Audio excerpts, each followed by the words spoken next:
한 장에 1,000원짜리 지폐. 그 가치는 과연 무엇일까요? 대부분에게는 아무것도 아닙니다. 편의점에서 사는 작은 과자, 혹은 반 컵의 커피일 뿐이죠. 하지만 만약 그 1,000원이 당신이 가진 거의 마지막 돈일 때 건넨 선물이 차가 아닌, 집도 아닌 완전히 다른 세상의 열쇠가 된다면 어떨까요? 이 이야기는 빚과 절망 속에 허덕이며 서울의 작은 식당에서 끝없는 근무를 이어가는 26살 종업원 김혜운의 이야기입니다. 그리고 낡은 외투 하나에 의지해 살아가던 잊혀진 노인의 이야기이기도 합니다. 그 눈동자는 깊은 피로와 말하지 못한 사연이 담겨 있었죠. 모든 것은 단 한 잔의 커피에서 시작되었습니다. 사라져도 이상하지 않을 작은 친절이 억 단위의 비밀을 풀어내는 첫 단추가 될 줄 누가 알았을까요? 서울 변두리의 백로분식. 식당은 맛집이라기보다는 작은 좌절들이 쌓여있는 박물관 같았습니다. 늘 눅눅한 커피향, 다궈진 철판의 기름 냄새, 희미한 표백제 냄새가 뒤섞여 시간과 싸우고 있었죠. 붉은 인조가죽 의자는 갈라져 속에 누런 스펀지가 드러나 있었고 혜운에게 이곳은 감옥이자 피난처였습니다. 그래픽 디자이너가 되고 싶던 꿈은 침대 및 포트폴리오 속 먼지가 되었고 현실은 오로지 쟁반 위 접시를 균형 맞추고 억지 미소를 지으며 동전 하나까지 세어가며 버티는 예술이었습니다. 모든 돈은 동생 김유리, 병실에 누운 16살 소녀를 위해 쓰였죠. 그 나이에 무도회 드레스나 시험을 고민해야 했지만 그녀의 전쟁터는 차가운 병실이었습니다. 희귀 자가면역 질환은 몸을 조금씩 무너뜨렸고 치료비는 감당할 수 없을 만큼 비쌌습니다. 그래서 혜운은 웃었습니다. 설탕처럼 부서지기 쉬운 미소를 입고 2배의 근무, 명절에도 쉬지 않고 일했습니다. 그날 아침도 평범했죠. 공사 인부, 사무직 손님들이 몰려든 아침 피크가 끝난 늦은 오전, 혜운은 스테인리스 카운터에 기대어 미납 234만 원, 납부 기한 초과 시 서비스 중단이라는 문자 메시지를 다시 읽었습니다. 또 딴 생각이야, 혜운아? 20살은 더 많은 경력자, 냉소적인 선배 종업원. 박미정이 낡은 행주로 카운터를 닦으며 말했습니다. 그때 문이 열리며 낯선 노인이 들어왔습니다. 소매와 칼라가 해진 트위드 외투, 헝클어진 흰 머리, 세상의 무게가 새겨진 깊은 주름. 그리고 마치 빛을 흡수해버린 듯한 탁한 회색 눈동자. 그는 손에 낡은 모자를 쥔 채 천천히 카운터로 다가와 의자에 앉았습니다. 어서 오세요. 백로분식입니다. 뭐부터 드릴까요? 커피는 막 내려왔어요. 혜운은 익숙한 미소로 물었습니다. 노인은 마치 먼 곳에서 돌아온 듯 작게 중얼거렸습니다. 커피. 블랙으로 그는 뜨거운 잔을 두 손으로 감싸쥐고 한참 동안 아무 말도 하지 않았습니다. 다른 손님들이 오가도 그는 조각상처럼 고요히 앉아 있었죠. 마침내 커피를 다 마신 그는 주머니를 뒤지기 시작했습니다. 안색은 점점 불안해졌고 손은 허공을 더듬었습니다. 지갑을 잃어버린 것 같군요. 죄송합니다. 집이 근처라 꼭 가져오겠습니다. 노인의 떨리는 목소리에 옆에서 듣던 미정은 코웃음을 쳤습니다. 다 똑같지 뭐. 근처에 산다, 곧 가져온다 하지만 혜운은 노인의 붉어진 볼과 주름진 어깨가 작게 움츠러드는 모습을 보았습니다. 그 순간 그녀는 자기 안의 두려움을 떠올렸죠. 늘 돈이 모자라 무너질 것 같은 불안. 걱정 마세요. 오늘은 제가 낼게요. 영수증에 적힌 금액은 1,750원. 혜운은 진심 어린 미소를 지으며 자신의 팁에서 구겨진 지폐 2장을 꺼내 계산기에 찍었습니다. 노인은 오랫동안 그녀를 바라보다 작게 속삭였습니다. 고맙네. 참 친절하구나.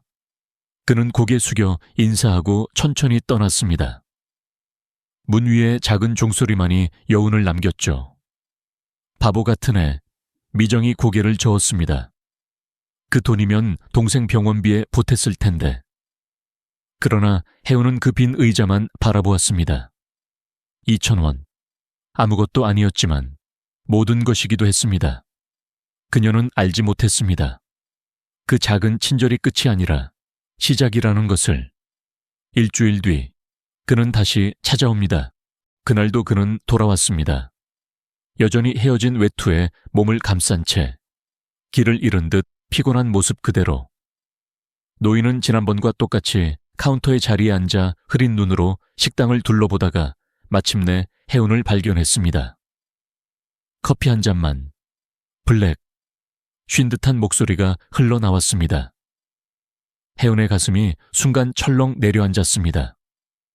짜증인지 안도인지 알 수 없는 감정이었습니다. 부엌 쪽에서 지켜보던 미정은 눈을 굴리며 비꼬듯 말했습니다. 봐라, 내 남자친구 또 왔다. 오늘도 지갑 열 준비됐니? 혜운은 대꾸하지 않고 조용히 커피를 내려 그의 앞에 놓았습니다. 점심시간의 소라는 소리의 폭풍 같았습니다. 쟁반 부딪히는 소리, 주문 외치는 목소리, 아이의 울음소리까지. 그 한가운데서 노인은 오직 혜운만 바라보았습니다. 손님의 불평을 참을성 있게 받아내는 모습, 바닥에 흩어진 크레파스를 주워주는 모습, 늘 혼자 식사하는 할머니 손님과 따뜻한 말을 나누는 모습까지. 그는 모두 지켜보고 있었습니다. 점심 피크가 끝난 후에도 노인은 여전히 자리에 앉아 있었습니다. 그는 작은 목소리로 혜운을 불렀습니다. 아가씨, 제가 실수를 했군요. 그가 가리킨 바닥에는 엎어진 설탕통이 흰 가루를 흩뿌려 놓고 있었습니다. 손이 말을 안 들어서. 노인의 얼굴이 붉게 달아올랐습니다. 미정은 큰 소리로 한숨을 쉬었습니다. 아이고, 또 시작이네. 혜은의 허리는 쑤시고 발은 타들어갔습니다. 순간 화가 치밀었지만 떨리는 노인의 손, 진심으로 난감해하는 눈빛을 보자 그 분노는 사라졌습니다. 괜찮습니다. 다들 실수할 때 있죠. 혜운은 빗자루와 쓰레받기를 가져와 엎어진 설탕을 조심스레 쓸어 담았습니다. 노인은 묘한 눈빛으로 그녀를 지켜보았습니다. 단순한 부끄러움이 아닌 마치 무언가를 시험하듯 깊은 시선이었습니다.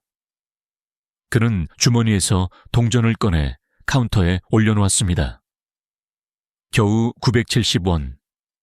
오늘은 이게 전부입니다. 나머지는 꼭 가져오겠습니다. 커피값엔 모자라는 돈. 식당 규칙상 안 될 일이었지만 혜운은 그 동전을 다시 그의 손에 쥐어주었습니다. 이 돈은 버스비라도 쓰셔야죠. 오늘은 제가 낼게요. 설탕은 걱정하지 마시고요. 그녀는 자신의 지갑에서 지폐를 꺼내 재빨리 계산을 처리했습니다. 이번엔 노인이 웃지 않았습니다. 그저 뿌옇던 눈동자가 잠시 맑아지며 날카로운 빛을 드러냈습니다. 왜? 갑자기 힘이 실린 목소리. 네? 혜운은 당황했습니다. 왜 그렇게 하오? 팁으로 살아가는 당신이 왜 번 돈을 남에게 쓰는 거요? 그 질문은 너무 날카로워 가슴을 찔렀습니다. 혜운의 입에서 어머니가 살아계실 때 자주 하던 말이 불쑥 흘러나왔습니다. 엄마는 늘 그러셨어요. 사람의 부는 가진 게 아니라 내어줄 수 있는 걸로 측정된다고. 그리고 어떤 때는 커피 한 잔이 그냥 커피가 아닐 때가 있다고요. 노인은 천천히 고개를 끄덕였습니다. 마치 오래된 가설이 확인된 듯한 표정으로. 그리고는 모자를 눌러쓰고 아무 말 없이 식당을 떠났습니다. 작은 종소리만 남기고. 미쳤구나 너. 미정은 두 팔을 꼬며 다가왔습니다. 그 노인 완전히 널 이용하는 거야. 다음엔 앵무새 약값 핑계라도 되겠지. 하지만 혜운은 대꾸하지 않았습니다. 그저 카운터 위에 남은 설탕 자국을 닦으며 묘한 평온함을 느꼈습니다. 그날 밤 집으로 돌아왔을 때 현관문에는 더 이상 분홍 종이가 아니었습니다. 하얀 법정 문서. 퇴거 통보라는 글자가 굵은 글씨로 그녀를 압도했습니다. 30일, 한 달 안에 3달치 밀린 월세를 내거나 이사를 가야 했습니다. 그날 오후 병원에서도 전화가 왔습니다. 유리의 몸에 작은 감염이 생겼다고. 면역력이 약한 아이에겐 치명적인 문제였습니다. 새로운 항생제 치료가 필요했지만 보험은 거의 지원되지 않았습니다. 금액을 듣는 순간 혜운의 세상이 빙글 돌았습니다. 퇴거 통보서를 손에 쥔 채 낡은 소파에 주저앉은 그녀는 처음으로 완전히 무너진 기분이었습니다. 다음 날 그녀는 귀신처럼 출근했습니다. 미소는 껍질 같았고 손님들의 목소리는 칼날처럼 아팠습니다. 그리고 그가 또 나타났습니다. 늦은 오후 손님이 거의 없는 시간에 바로 그 노인이 그날 노인은 평소 앉던 카운터 자리가 아니라 구석의 작은 부스에 앉았습니다. 낡은 외투를 벗지도 못한 채 깊은 한숨과 함께 주저앉는 모습이 더 지쳐 보였습니다. 혜운은 무심히 다가갔습니다. 늘 드시던 걸로요? 목소리엔 힘이 없었습니다. 노인이 얼굴을 들었을 때 그의 눈동자는 이전과는 다른 깊고 절실한 고통이 담겨 있었습니다. 떨리는 손끝, 창백한 얼굴. 내가 큰 곤란에 빠졌네. 그의 목소리는 갈라져 있었습니다. 혜운의 머릿속엔 미정의 비웃음이 떠올랐습니다. 이제는 앵무새 약값이라도 핑계 대겠지. 하지만 노인의 입에서 나온 말은 달랐습니다. 손녀 생일이 오늘이네. 7살 아들에게 선물을 전해주기로 했는데 버스에서 돈을 잃어버렸어. 몇 주 동안 모은 5만 원이었는데. 그는 두 손을 내려다보며 숨길 수 없는 절망을 드러냈습니다. 빈손으로 갈 순 없네. 아들의 실망한 눈을, 손녀의 상처받은 얼굴을 차마 보고 싶지 않네. 미안하지만 2만 원만 빌릴 수 있겠나? 혜운은 얼어붙었습니다.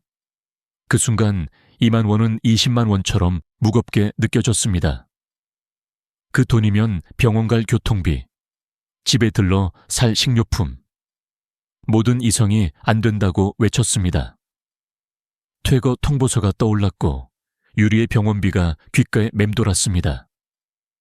그러나 노인의 눈빛은 자신이 매일 느끼는 것과 똑같은 두려움이었습니다. 사랑하는 이를 실망시키는 공포. 혜운의 손이 떨렸습니다. 사물함에서 지갑을 꺼냈을 때 안에는 5만 원짜리 한 장과 잔돈 몇 장뿐. 밀린 월세를 조금이라도 내기 위해 겨우 모아둔 돈이었습니다. 그녀는 깊게 숨을 내쉰 뒤 2만 원 2장을 접어 앞치마 속에 넣었습니다. 그리고는 조용히 그에게 건넸습니다. 4만 원이에요. 손녀에게 멋진 선물 사주시고 따뜻한 식사도 하세요. 노인은 놀라서 말을 잇지 못했습니다. 난 2만 원만 부탁했는데 7살 생일은 특별해야 하잖아요. 그 순간 혜운은 모든 걸 잃은 듯 했지만 동시에 이상한 해방감을 느꼈습니다. 돈의 논리에 짓눌린 인생에 대한 작은 반항처럼. 노인은 그녀의 손목을 가볍게 잡았습니다. 얇은 피부 아래 따뜻한 온기가 전해졌습니다. 정말 괜찮소. 세상의 짐을 전부 짊어진 얼굴인데 혜운의 눈가에 눈물이 고였습니다. 괜찮아요. 아이를 행복하게 해주세요. 노인은 오랫동안 그녀를 바라보다 돈을 조심스레 안주머니에 넣었습니다. 그리고 똑똑한 목소리로 말했습니다. 김하운, 당신의 이름 절대 잊지 않겠소. 그녀는 순간 멈칫했습니다. 이름표를 보고 말했을 뿐인데도 그의 말에는 묘한 힘이 담겨 있었습니다. 노인은 천천히 자리에서 일어나 식당을 떠났습니다. 해우는 손목에 남은 온기를 느끼며 텅 빈 마음으로 서 있었습니다. 이틀 동안 그는 다시 나타나지 않았습니다. 종소리가 울릴 때마다 해운의 가슴은 죄어왔습니다. 미정은 빈정거렸습니다. 그래, 이번엔 손녀랑 해외여행이라도 갔겠지. 4만 원은 잃어버린 돈이 아닌 자신의 어리석음을 상징하는 듯 했습니다. 기름값조차 동료에게 빌려야 했고 그 굴욕은 미정의 비웃음보다 더 아팠습니다. 그리고 사흘째 되는 토요일, 식당 안으로 새로운 인물이 들어섰습니다. 그는 낡고 초라한 노인의 정반대였습니다. 차콜 그레이 정장, 거울처럼 반짝이는 구두, 날카로운 눈빛 뒤에 얇은 금태 안경. 50대 후반쯤 되어 보이는 그는 이 분식집과는 전혀 어울리지 않는 조용한 권위를 풍겼습니다. 그는 노인이 앉았던 바로 그 자리, 구석 부스에 앉았습니다. 커피와 메뉴판을 요청했지만 결코 메뉴를 펼치지 않았습니다. 대신 가죽 서류처를 열었지만 눈은 글자보다 사람들을 관찰하고 있었습니다. 종업원들의 움직임, 식당의 리듬, 그리고 해운. 그의 시선이 머무를 때마다 해운의 숨이 잠시 막히는 듯 했습니다. 그건 음흉한 시선이 아니었습니다. 오히려 계산된 깊이 있는 관찰이었습니다. 그 남자의 시선은 다른 무엇과도 달랐습니다. 따뜻함도 호기심도 아닌 마치 과학자가 실험 대상을 관찰하듯 차갑고 분석적이었습니다. 해운의 등골에 소름이 돋았습니다. 보건소에서 나온 단속반일까? 아니면 건물주 쪽에서 보낸 사람. 수십 가지 불안한 생각이 그녀의 머릿속을 스쳤습니다. 남자는 몇 시간 동안이나 자리를 지켰습니다. 커피를 한 모금씩 마시며 리필을 요청할 때마다 번듯한 이만 원권을 내고 잔돈은 필요 없네라며 냉정하게 미소만 지었습니다. 팁은 넉넉했지만 그 안엔 온기가 없었습니다. 미정은 흥미로워하며 속삭였습니다. 봐, 이런 손님한테 잘 보여야지. 저런 사람은 변호사나 재벌일 거야. 잘만 하면 유산이라도 물려받는 거 아냐. 그러나 해운은 도저히 웃음을 지을 수 없었습니다. 그의 존재 자체가 불안했습니다. 마치 무언가를 기다리고 있는 듯. 점심시간이 끝나고 오후의 정막이 식당에 내려앉았을 때에도 그는 여전히 자리에 앉아 있었습니다. 해운은 괜히 깨끗한 테이블을 또 닦고 주문을 2번 확인하며 억지로 더 환하게 웃었습니다. 하지만 그의 시선은 한순간도 그녀를 놓치지 않았습니다. 오후 3시 문 종소리가 울렸습니다. 해운의 심장이 철렁 내려앉았습니다. 혹시 그 노인일까? 그러나 들어온 건 어린아이 둘을 데리고 온 젊은 엄마였습니다. 해운은 실망한 기색을 숨기며 밀크쉐이크 주문을 받아 주방으로 향했습니다. 그 순간 부스에 앉아있던 남자와 눈이 마주쳤습니다. 그는 아주 미세하게 고개를 끄덕였습니다. 친근함이 아닌 마치 관찰이 끝났다는 신호처럼 보였습니다. 잠시 후 그는 계산대 앞으로 다가왔습니다. 이번엔 커피값도 영수증도 꺼내지 않았습니다. 대신 깊고 단호한 목소리로 물었습니다. 당신이 김해운 맞습니까? 해운의 피가 얼어붙는 듯 했습니다. 마침내 건물주의 대리인인가? 빚쟁이인가? 네. 그런데 왜요? 남자는 미소도 짓지 않고 내부 주머니에서 고급 카드 지갑을 꺼냈습니다.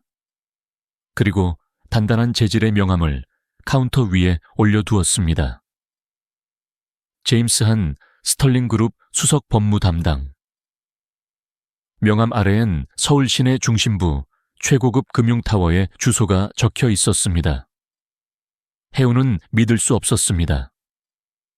스털링 그룹이라니, 세계적인 대기업, 제약부터 물류까지 손을 뻗은 재벌. 그 창립자이자 CEO는 세상에서 가장 은둔적인 인물. 아서 스털링. 스털링 회장님께서 당신을 뵙고 싶어 하십니다. 내일 오전 10시 이 주소로 오십시오. 해운은 충격에 말을 잇지 못했습니다. 왜요? 저 같은 사람을 왜? 모든 질문은 내일 답을 들을 겁니다. 그리고 절대 늦지 마십시오. 회장님은 시간을 허투루 쓰는 걸 싫어하십니다. 그는 더 말없이 돌아섰습니다. 명함만이 카운터 위에 남겨진 다른 세계의 문처럼 빛나고 있었습니다. 저 잘난 양복쟁이가 뭐래? 멀리서 미정이 비웃으며 소리쳤습니다. 설마 너한테 은수저 닦는 자리라도 준대? 해운은 대답하지 않았습니다. 그저 떨리는 손가락으로 명함을 움켜쥐고 머릿속엔 믿기 힘든 생각이 맴돌았습니다. 혹시 그 노인, 흐린 눈동자, 끝없는 시험, 마지막에 남긴 말, 김하운, 절대 잊지 않겠소. 아니, 그럴 리가. 말도 안 되는 소설 같은 이야기. 그러나 명함은 진짜였습니다. 내일 오전 10시. 다음 날 아침, 비에 젖은 대리석 광장 위, 해운은 하늘을 찌를 듯한 거대한 빌딩을 올려다보았습니다. 스테링 타워. 굵고 차가운 글자가 회색 하늘을 가르고 있었습니다.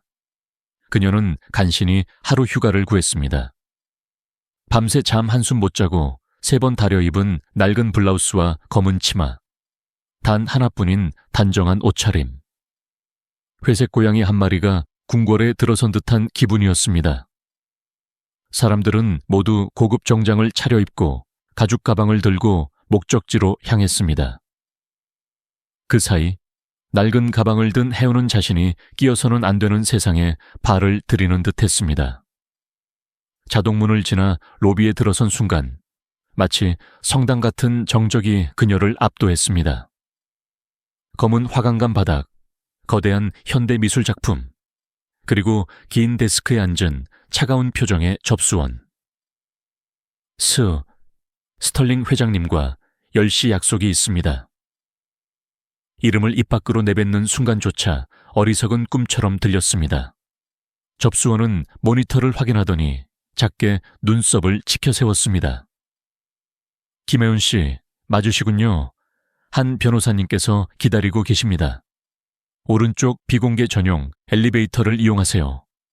펜트하우스로 바로 연결됩니다. 비밀스러운 철문이 조용히 열리자 해오는 숨을 고르며 안으로 들어섰습니다. 엘리베이터 안은 어두운 원목으로 마감되어 있었고 버튼은 단 하나. 붉게 빛나는 피. 펜트하우스.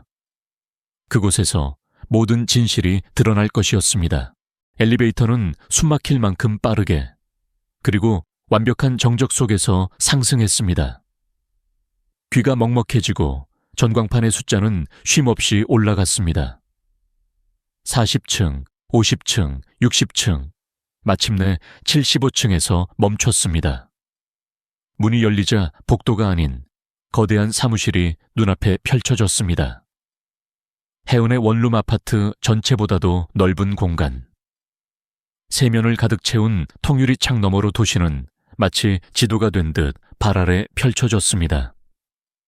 두꺼운 카펫은 그녀의 발걸음을 삼켰고 거대한 호두나무 책상 위엔 노트북 하나만 가지런히 놓여 있었습니다. 제임스 한 변호사가 기다리고 있었습니다. 김혜운 씨, 와주셔서 감사합니다. 앉으시죠. 해운은 두꺼운 가죽 의자에 앉으며 뒤편 장식장에 놓인 사진들을 보았습니다. 빌딩, 공장, 기업의 업적 사진들 사이에 흑백 사진 한 장. 젊은 남자와 웃는 여인이 함께 찍혀 있었습니다. 낯설지만 묘하게 익숙한 얼굴. 그 순간 옆문이 열리고 키 큰 남자가 들어왔습니다. 짙은 남색 맞춤 정장, 은빛으로 빛나는 머리칼, 나이를 감출 수 없는 주름 사이로 강렬한 지성과 힘이 흐르고 있었습니다. 그리고 눈, 맑고 날카로운 그러나 나측은 푸른빛 눈동자. 해우는 숨이 멎는 듯 했습니다. 분식집에서의 초라한 노인, 흐린 눈, 낡은 외투, 떨리는 손. 그 모든 모습은 사라지고 지금은 재벌 회장으로서 당당히 서 있는 이 사람. 하지만 틀림없었습니다. 바로 그 노인이었습니다. 당신, 해운의 목소리는 분노와 충격으로 떨렸습니다. 그는 미동도 하지 않고 그녀를 바라봤습니다. 그래요, 김혜운 씨. 바로 나였습니다. 그 목소리는 더 이상 쉰 노인의 것이 아닌 세계를 움직이는 CEO의 깊고 낮은 울림이었습니다. 해운은 자리에서 벌떡 일어났습니다. 날 가지고 논 겁니까? 가짜 이야기로 내 동정을 시험하고 내 마지막 돈을 빼앗으면서 즐거웠어요. 분노에 치떨리는 그녀 앞에서 아서 스털링은 차분히 손짓했습니다. 앉으세요. 당신의 분노는 당연합니다. 하지만 그만큼 설명을 들을 권리도 있습니다. 그 목소리의 진지함에 해오는 망설이다 다시 의자에 앉았습니다. 제임스 하는 옆에서 묵묵히 지켜보고 있었습니다. 지난 1년 동안 아서의 목소리는 느리고 또렷했습니다. 나는 스스로를 노인으로 위장했습니다. 내 아내 이사벨 때문이었지요. 그의 시선이 사진으로 향했습니다. 따뜻한 미소를 짓던 여인의 얼굴. 그녀는 아무것도 가진 게 없었지만 한 가지 믿음을 평생 간직했어요. 사람의 가치는 대가를 바라지 않고 베푸는 친절로 측정된다. 그녀는 그 믿음을 삶으로 증명했습니다. 하지만 2년 전 그녀가 세상을 떠난 뒤 내 곁에 남은 건 욕망뿐이었습니다. 모두가 뭔가를 원했어요. 호의는 거래였고 친절은 조건부였죠. 나는 믿음을 잃었습니다. 세상은 이미 죽었다고. 그래서 나는 시험을 시작했습니다. 초라한 노인이 되어 사람들의 본심을 보려 했습니다. 그의 눈빛이 해운을 정면으로 꿰뚫었습니다. 처음 당신이 내 커피를 대신 계산했을 때 나는 흥미를 느꼈습니다. 두 번째로 일부러 설탕을 쏟았을 때 당신은 짜증 대신 무릎을 꿇고 닦아주었죠. 게다가 어머니의 지혜를 나누기도 했습니다. 그때부터 희망이 생겼습니다. 그는 잠시 말을 멈추었다가 더 깊은 목소리로 이어갔습니다. 하지만 확신이 필요했습니다. 그래서 가장 잔인한 시험을 했습니다. 손녀 이야기는 모두 거짓이었어요. 사실 당신에게 4만 원을 내놓게 만든 건 물에 빠진 사람에게 구명조끼를 빼앗는 것이나 다름없었습니다. 그 돈이 당신에겐 목숨과도 같다는 걸 알면서도 그의 얼굴에 잠시 부끄러움이 스쳤습니다. 솔직히 말하면 당신이 거절하길 바랐습니다. 그래야 내 냉소가 옳았다고 증명할 수 있었으니까. 그런데 당신은 달랐습니다. 모든 걸 잃은 순간에도 당신은 여전히 남을 위해 주었어요. 그건 단순한 돈이 아니었습니다. 그건 희망이었습니다. 당신은 내 아내가 믿었던 세상이 아직 살아있다는 걸 보여주었소. 아서 스털링의 목소리는 담담했지만 그 눈빛엔 깊은 감정이 담겨 있었습니다. 해운은 아무 말도 할 수 없었습니다. 분노는 서서히 사라지고 남겨진 건 가슴을 울리는 이해와 공감뿐이었습니다. 이건 재벌의 장난이 아니었습니다. 사랑하는 이를 잃은 남편의 절박한 희망 찾기였습니다. 아서가 책상 위로 두꺼운 가죽 서류철을 밀었습니다. 이건 단순히 나를 위한 게 아닙니다. 이사벨이 자랑스러워할 유산을 만들고 싶었어요. 지난 1년 동안 준비한 이사벨 스털링 재단. 그 목적은 세상에서 보이지 않는 이들을 존엄과 함께 돕는 것. 초기 기금은 5천억 원입니다. 해우는 숨이 막혔습니다. 상상할 수조차 없는 숫자. 이 재단엔 월스트리트의 또 다른 양복이 필요하지 않소. 누구보다 절실한 상황에서도 남을 위해 내어줄 수 있는 흔들리지 않는 마음이 필요하오. 김혜훈 씨, 나는 보상을 주는 게 아닙니다. 당신에게 일을 제안하는 겁니다. 이 재단의 초대 이사장으로서 그리고 덧붙였습니다. 첫 번째 공식 결정은 당신 동생 유리 양의 평생 치료비를 전 세계 어떤 병원에서든 재단이 전액 부담하는 겁니다. 방 안은 고요했습니다. 이건 시혜가 아니라 사명이었습니다. 혜우는 두려움 속에서도 가슴 깊이 솟아오르는 목적을 느꼈습니다. 눈물이 고인 채로 그녀는 진심 어린 미소를 지었습니다. 네, 하겠습니다. 삶은 눈부신 속도로 바뀌었습니다. 단 하루 만에 세계적인 전문의들이 유리의 사례를 검토했고 다음날 혜우는 동생과 함께 스위스의 명문 병원으로 향하는 전용 의료 제트기에 올랐습니다.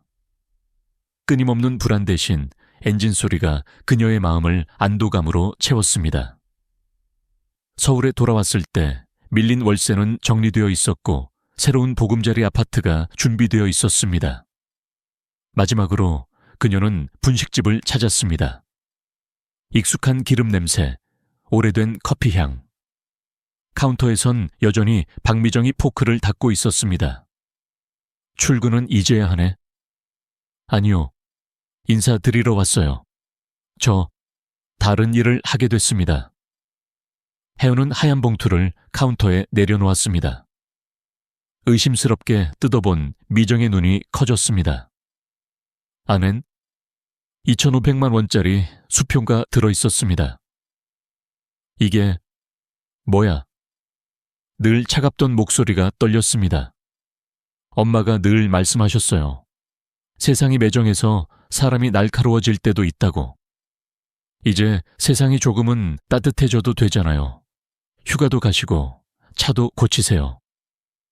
세상은 분명 더 좋아질 수 있으니까 혜우는 미소를 지으며 돌아섰습니다. 그 노인, 도대체 누구였어? 미정이 떨리는 목소리로 물었습니다. 혜우는 잠시 멈추고 뒤돌아보았습니다. 그저 커피 한 잔이 필요했던 사람이요. 몇 달 후 혜운의 새로운 사무실은 스털링 타워 74층에 있었습니다. 벽엔 값비싼 그림 대신 스위스 햇살 속에 웃는 유리, 그리고 재단이 도운 가족들의 사진이 걸렸습니다. 그녀는 더 이상 종업원이 아니었지만 여전히 사람들을 섬기는 사람이었습니다. 다만 이제 그 무대는 전 세계였습니다.